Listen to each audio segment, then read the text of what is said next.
মই বিকাশ আপোনালোকে চাই আছে দৃষ্টিকোণ আজি এটা খুব গুৰুত্বপূৰ্ণ প্ৰশ্ন আপোনালোকৰ মাজলৈ এৰি দিবলৈ ওলাইছো আৰু প্ৰশ্নটো হৈছে যে তপা হোৱাটো এটা অপৰাধ নেকি বা তপা হ'লে মানুহক ঠাট্টা মস্কৰা কৰিব লাগে বুলি কিবা কথা আছে নেকি বৰ্তমান সময়ত যদি আমি চাও সোশ্যাল মিডিয়াত বিভিন্ন ধৰণৰ মিম বনোৱা হয় আৰু মিমসমূহৰ কিন্তু এটাই উদ্দেশ্য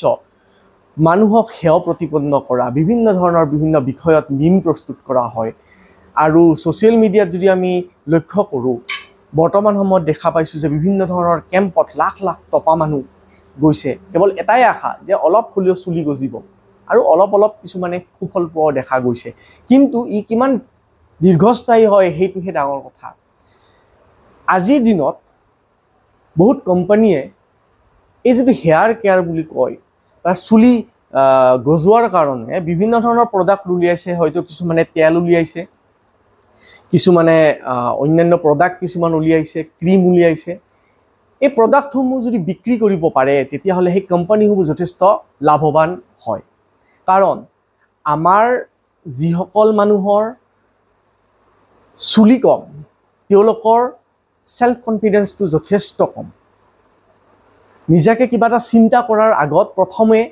চুলিখিনি কিয় কম চুলিখিনি কেনেকৈ আহিব চুলি নতুনকৈ কেনেকৈ গজাব এই কথাটোহে বহুত বেছি চিন্তা কৰে আৰু এনে ধৰণৰ চিন্তা চৰ্চা কৰাৰ ফলত এই কনফিডেন্স বোলা বস্তুটো যেতিয়া নোহোৱা হৈ যায় তেতিয়া যিকোনো ট্ৰেপত যিকোনো স্কেমত ফসাৰ চান্সটো বেছি হৈ যায় আৰু তাৰেই সুবিধা লয় একাংশ সুবিধাবাদী ব্যক্তিয়ে ৰিসেন্টলি এটা ঘটনা পোহৰলৈ আহিছে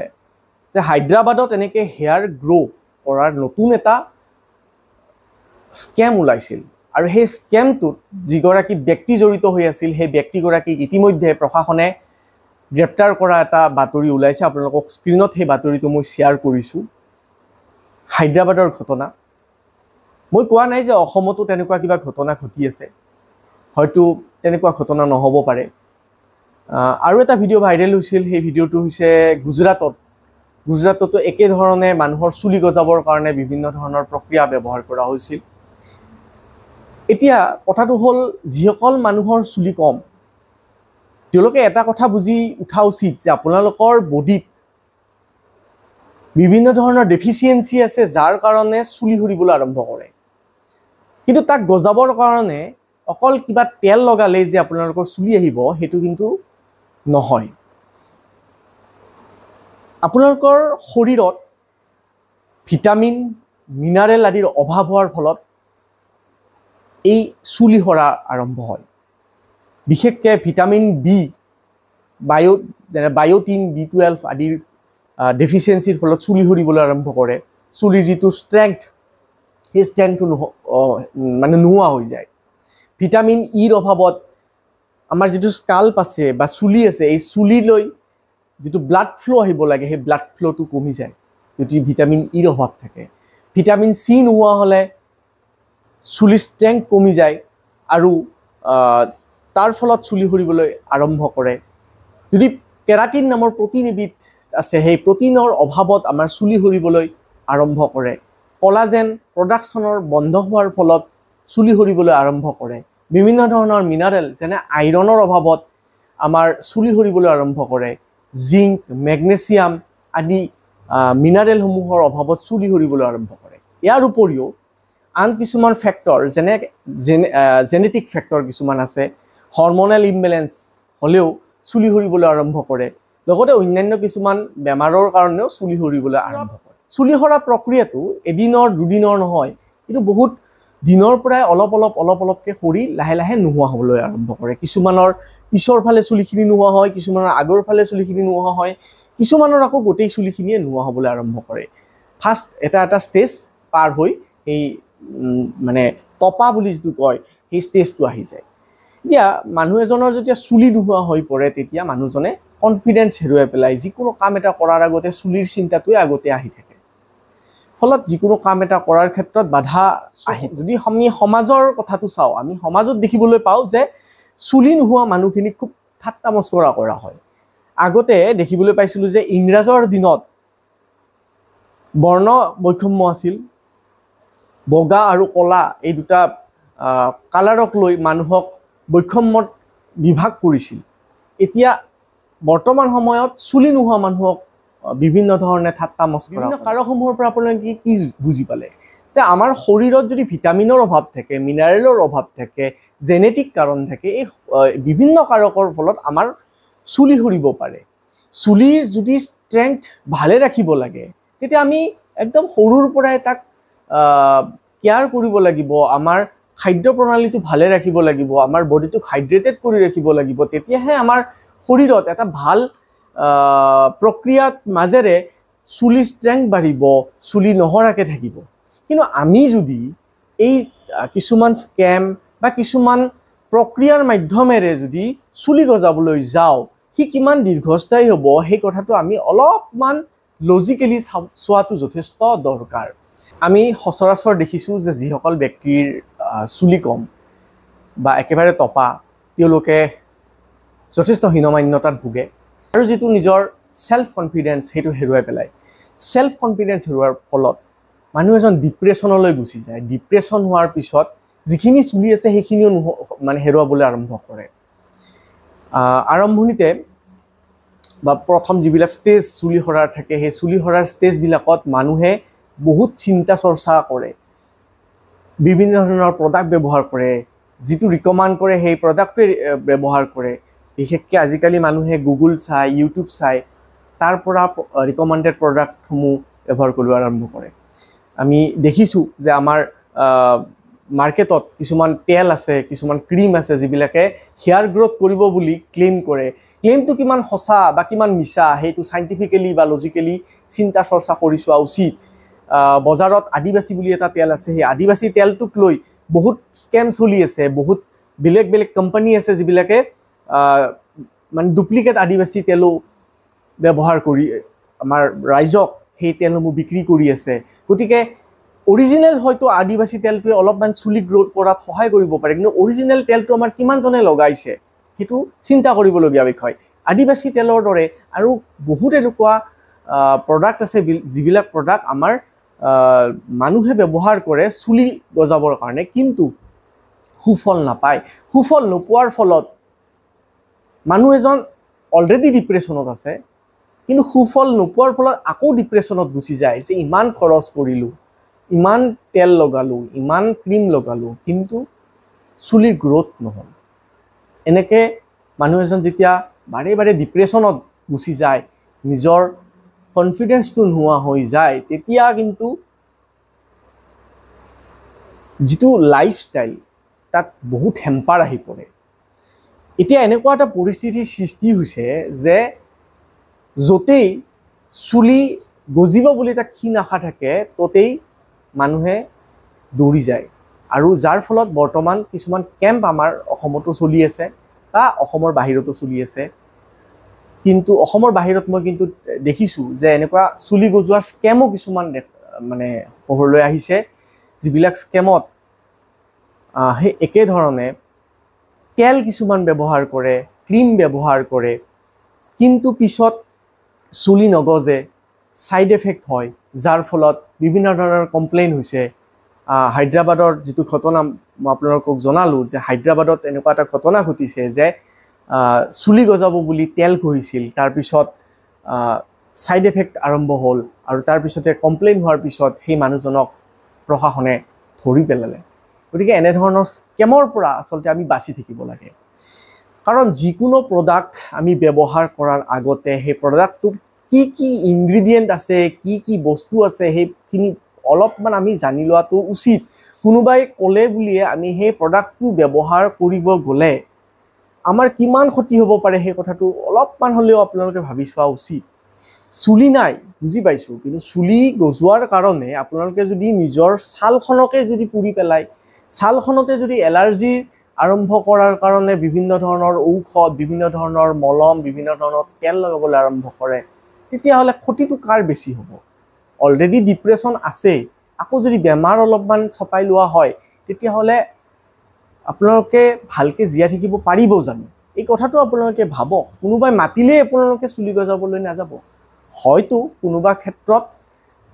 অলপমান চুলি অহাৰ ক্ষীণ আশা এটা দেখা গৈছে চুলি আহিব পাৰে, কিন্তু ই দীৰ্ঘস্থায়ী কিন্তু নহয়। যেনেকৈ আমাৰ এলোপেথিত মিনক্সিডিল বুলি এটা ঔষধ আছে, বহুতে জানে এই ঔষধটো যিসকল ব্যক্তিৰ চুলি কম তেওঁলোকে এই বস্তুটো জানে যে মিনক্সিডিল যদি কোনোবাই চুলিত লগায় চুলি আহিবলৈ আৰম্ভ কৰে, কিন্তু মিনক্সিডিল ঔষধটো যদি লগোৱা বন্ধ কৰি দিয়ে চুলি আকৌ নোহোৱা হৈ পৰে। গতিকে এনেধৰণৰ ছাইড এফেক্ট কিছুমান দেখা পোৱা যায়। গতিকে এতিয়া আপোনালোকে ভাবি চিন্তি চাওক, যিকোনো এটা প্ৰডাক্ট লগাই নিজৰ শৰীৰটোক ক্ষতি কৰাৰ আগত সেই প্ৰডাক্টটো কিমান গুণাগুণ আছে, কিমান চাইণ্টিফিকেলি প্ৰুভ, বা তাৰ কিবা কোৱালিটি কণ্ট্ৰল যিটো টেষ্ট কিবা আছেনে নাই সেইটো অলপমান নজৰ ৰাখক। আৰু আজিকালি যিকোনো এটা প্ৰডাক্ট ইউজ কৰাৰ আগতে, বিশেষকৈ আমাৰ শৰীৰত ইউজ কৰাৰ আগতে আমি সেইটো কোৱালিটি কণ্ট্ৰল টেষ্ট নোহোৱা প্ৰডাক্ট আমি ব্যৱহাৰ কৰিবই নালাগে। কিন্তু ইমানখিনি বুজনি দিয়াৰ পিছতো মানুহে বজাৰৰ পৰা হওক, যিকোনো দোকানৰ পৰা মানে অযথা কিছুমান প্ৰডাক্ট আনি ব্যৱহাৰ কৰে, কোনোবা ৰিকমেণ্ডেশ্যনতে হওক বা নিজে গুগল চাই হ'লেও হওক, অযথা কিছুমান প্ৰডাক্ট ব্যৱহাৰ কৰাৰ ফলত বিভিন্ন ধৰণৰ বেমাৰ হৈছে, বহুতৰে ছালৰ বেমাৰ হৈছে, চকুৰ বেমাৰ হৈছে। গতিকে এইবিলাক কিন্তু আওকাণ কৰিব নোৱাৰি। যদিও এই টপা শব্দটো ব্যৱহাৰ কৰি কৰি মানুহক ঠাট্টা মস্কৰা কৰাটো সমাজখনৰ কাৰণে ভাল হোৱা নাই। তেওঁলোকো আপোনালোকৰ নিচিনাই তেজ মঙহৰ মানুহ, তেওঁলোকৰো জীয়াই থকাৰ অধিকাৰ আছে। চুলি নোহোৱাটো একো ডাঙৰ কথা নহয়, কিন্তু আচল কথাটো হৈছে কনফিডেন্সটো বঢ়াই এই ছ'চাইটিত খুব ভালকৈ এটা লাইফষ্টাইল বজাই ৰাখি জীয়াই থকাটোহে এটা ডাঙৰ কথা। গতিকে এনেধৰণৰ কথাত আপোনালোকে নিজৰ কনফিডেন্স হেৰাই নেপেলাব, ডিপ্ৰেশ্যনত গুচি নাযাব। যদি ডিপ্ৰেশ্যনত গুচি যায় তেতিয়াহ'লে ঘূৰাই অনা কিন্তু বহুত টান কাম হ'ব। আৰু ডিপ্ৰেশ্যন ইমান এটা বেয়া বস্তু যে ডিপ্ৰেশ্যনত গুচি যোৱা ৰোগীসকলে ডক্টৰক ভিজিট কৰাৰ পিছতো ডিপ্ৰেশ্যনৰ পৰা পৰিত্ৰাণ পাবলৈ সক্ষম নহয়। গতিকে আপোনালোকে ইমান ভাগি নপৰিব আৰু যিকোনো স্কেমতো ভৰি নিদিব, কাৰণ এইটো আপোনাৰ শৰীৰ, আপোনাৰ শৰীৰৰ ওপৰত আপুনি নিজেই কোনো ধৰণৰ এক্সপেৰিমেণ্ট কৰিবলৈ চেষ্টা নকৰিব। আমাৰ বডিটো বহুত চেঞ্চিটিভ হয়, আমাৰ স্কিনখন বহুত চেঞ্চিটিভ হয়। যদি যিটো বিছা পোক আছে ছালৰ ওচৰেৰে যায় আমাৰ ডাকি দিয়ে, ঠিক তেনেদৰে যদি এটা কেমিকেল আমাৰ শৰীৰত, আমাৰ যদি এই স্কাল্পখনত কোনোবাই ব্যৱহাৰ কৰে, যদি কিবা কাৰণত ছাইড এফেক্ট হৈ যায় তেতিয়াহ'লে কিন্তু আপোনালোকে আকৌ চিকিৎসকৰ কাষতে যাব লাগিব। এতিয়া কিন্তু আপোনালোকে চিকিৎসকক আওকাণ কৰিছে বা কোনোবা আয়ুৰ্বেদিক চিকিৎসকে যদি আপোনালোকক কৈছে যে এনেকুৱা ধৰণৰ প্ৰডাক্ট ব্যৱহাৰ নকৰিব, আহ্বান কৰিছে, আপোনালোকে তেওঁলোককে উল্টি গালি পাৰি আছে যে আপোনালোকে এইবোৰ কথা নক'ব, আপোনালোকে জ্বলন পূৰণত আপোনালোকে এই কথাবিলাক কৈ আছে। কিন্তু এই কথাটো কিন্তু নহয়, আপোনালোকে ভুল কৰি আছে। যদি কিবা কাৰণত আপোনালোকৰ ছাইড এফেক্ট হয় আপোনালোকে কিন্তু আয়ুৰ্বেদিক ডক্টৰ হওক, এলোপেথিক ডক্টৰ হওক, তেওঁলোকৰ কাষেই চাপিব। কাৰণ যিকেইজন মানুহে আপোনাৰ শৰীৰত সেই কেমিকেল বা বিভিন্ন ধৰণৰ পদাৰ্থ ব্যৱহাৰ কৰি আপোনালোকৰ যদি কিবা ছাইড এফেক্ট দেখা দিয়ে তেতিয়া সেই ছাইড এফেক্টৰ কিন্তু তেওঁলোকে কোনো ধৰণৰ দায়িত্ব নল'ব। আৰু দায়িত্ব নল'লে আপোনালোকে সেই প্ৰডাক্টটো লগোৱাৰ কিবা যুক্তি থাকিব জানো? গতিকে আপোনালোকে এটা কথা নিশ্চিত কৰক যে ইন ফিউচাৰ যদি কিবা ছাইড এফেক্ট হয় সেই ছাইড এফেক্টৰ দায়িত্বটো তেওঁলোকে ল'বনে নাই সেই কথাটো আপোনালোকে অলপমান তেওঁলোককে সুধি ল'ব, বা তেওঁলোকৰ যিখিনি ষ্টাফ থাকে, তেওঁলোকৰ যিজন মালিক থাকে বা যিজনে সেই কেম্পসমূহ চলাই, তেনেধৰণৰ মানুহখিনিক আপোনালোকে সুধি ল'ব যে আমাৰ কিবা অসুবিধা হ'লে আপোনালোকে দায়িত্ব ল'বনে নাই। যদি তেওঁলোকে দায়িত্ব ল'ম বুলি একে আশাৰে কয় তেতিয়া ঠিক আছে, তেওঁলোকৰ দায়িত্বত আপোনালোকে চুলিত বা আমাৰ স্কাল্পটোত, ছালত আপোনালোকে বিভিন্ন ধৰণৰ প্ৰডাক্ট ব্যৱহাৰ কৰা। কিন্তু যদি তেওঁলোকে দায়িত্ব লোৱাৰ পৰা বিৰত থাকে তেতিয়াহ'লে অলপ হ'লেও চিন্তা কৰিব যে ভৱিষ্যতে হোৱা যিটো বিপদ তাৰ পৰা আপুনি কেনেদৰে হাত সাৰি থাকিব, বা কেনেদৰে হাত সাৰাৰ কাৰণে আপোনালোকৰ হাতত কি অস্ত্ৰ আছে সেই কথাটো আপোনালোকে চিন্তা কৰিব। গতিকে আপোনালোকক এইখিনি অনুৰোধ জনালোঁ যে আপোনালোকে নিজৰ কনফিডেন্সটো হেৰাই নেপেলাব। আৰু সমাজৰ মানুহখিনিক মই এটা কথা কৈছোঁ যে আপোনালোকে এনেকুৱা কিয় বিহেভ কৰে যে আপোনালোকৰ ফেমিলিত যেন কোনো মানুহৰ চুলি নহৰে। আপোনালোকৰতো চুলি সৰে, আপোনালোকৰ ফেমিলিৰ মানুহৰো চুলি সৰে। আজি অলপ সৰিছে, কালি দুডাল সৰিছে, কালি তিনিডাল সৰিছে, কিন্তু এটা সময়ত আপোনালোকৰো এটা সময়ত আপোনালোকৰো চুলি নোহোৱা হ'ব। তেতিয়া আপোনালোককো যদি টপা বুলি কোনোবাই মিম বনায়, আপোনালোককো যদি টপা বুলি কোনোবাই ঠাট্টা কৰে, কেনেকুৱা লাগিব? হয়তো নিশ্চয় বেয়া লাগিব। গতিকে তেনেবোৰ কথা কনচিডাৰ কৰিব লাগে, তেনেবোৰ কথা ভাবি চাব লাগে যে আমি কোনোবাক টপা বুলি গালি পাৰাৰ আগতে, টপা বুলি কোনোবাক ঠাট্টা কৰাৰ আগতে সেই কথাখিনি কিন্তু ভৱিষ্যতে মোৰ ক্ষেত্ৰতো প্ৰযোজ্য হ'ব পাৰে। গতিকে এই কথাটো চিন্তা চৰ্চা নকৰি আমি ফেচবুকত, ইউটিউবত বা ইনষ্টাগ্ৰামত আমি মিম মেটেৰিয়েল কিছুমান বনাই, কিছুমান টপা সন্থাৰ সভাপতি, অমুক টপা আংকুল, এইবিলাক শব্দ আমি যেতিয়া ব্যৱহাৰ কৰোঁ, এই কথাবোৰে কিন্তু বিৰূপ প্ৰভাৱ পেলাইছে। আমাৰ যিসকল মানুহৰ চুলি নাই তেওঁলোকৰ ওপৰত যথেষ্ট বিৰূপ প্ৰভাৱ পেলাইছে। তেওঁলোকে ছ'চিয়েল মিডিয়াৰ পৰা ওলাইয়ে যেন মানুহৰ মাজত লাজ পাব, এই কথাটো তেওঁলোকৰ মূৰত সোমাই গৈছে। আৰু এই যে চিটুৱেশ্যনটো আহি পৰিছে তাৰ কাৰণে কিন্তু দায়ী আমাৰ সমাজখন। আমাৰ সমাজখনে এনেধৰণৰ কোনো ধৰণৰ চিটুৱেশ্যন এটা কৰাৰ আগতে অলপমান নিজৰ দায়বদ্ধতাটো চাব লাগে। কাৰণ এনেকুৱা পৰিস্থিতিও হৈ যাব পাৰে যে মানুহ এজন ডিপ্ৰেশ্যনত গৈ গৈ গৈ গৈ ছুইচাইডো কৰি দিব পাৰে। গতিকে এনেকুৱা চিটুৱেশ্যন এটা আপোনালোকে বিচাৰে নেকি? যদি নিবিচাৰে, আজিয়ে এনেকুৱা ধৰণৰ বিহেভিয়াৰসমূহ বন্ধ কৰক, এনেকুৱা ধৰণৰ কথা বতৰাসমূহ বন্ধ কৰক। যদি এনেধৰণৰ কথা বতৰা আপোনালোকে বন্ধ নকৰে, তেতিয়াহ'লে ভৱিষ্যতে কিন্তু আৰু বিৰূপ প্ৰভাৱ পেলাব। ক'ব খোজোঁ যে আপোনালোকে ভাল প্ৰডাক্ট লগাওক, যিবিলাক প্ৰডাক্টৰ জিনুইনিটি আছে, লগতে কোৱালিটি টেষ্টৰ ৰিপৰ্ট আছে, তেনেকুৱা প্ৰডাক্টসমূহ লগাওক। আপোনালোকে হয়তো ছাইড এফেক্টসমূহ দেখা নাপাব। আৰু সকলোৱে ভালে থাকক, সকলোৱে শৰীৰ ভালে থাকক, আৰু সমাজৰ পৰা কিছুমান চিন্তাধাৰা যাতে নোহোৱা হৈ পৰক, তাৰে আশা ৰাখিছোঁ। ধন্যবাদ।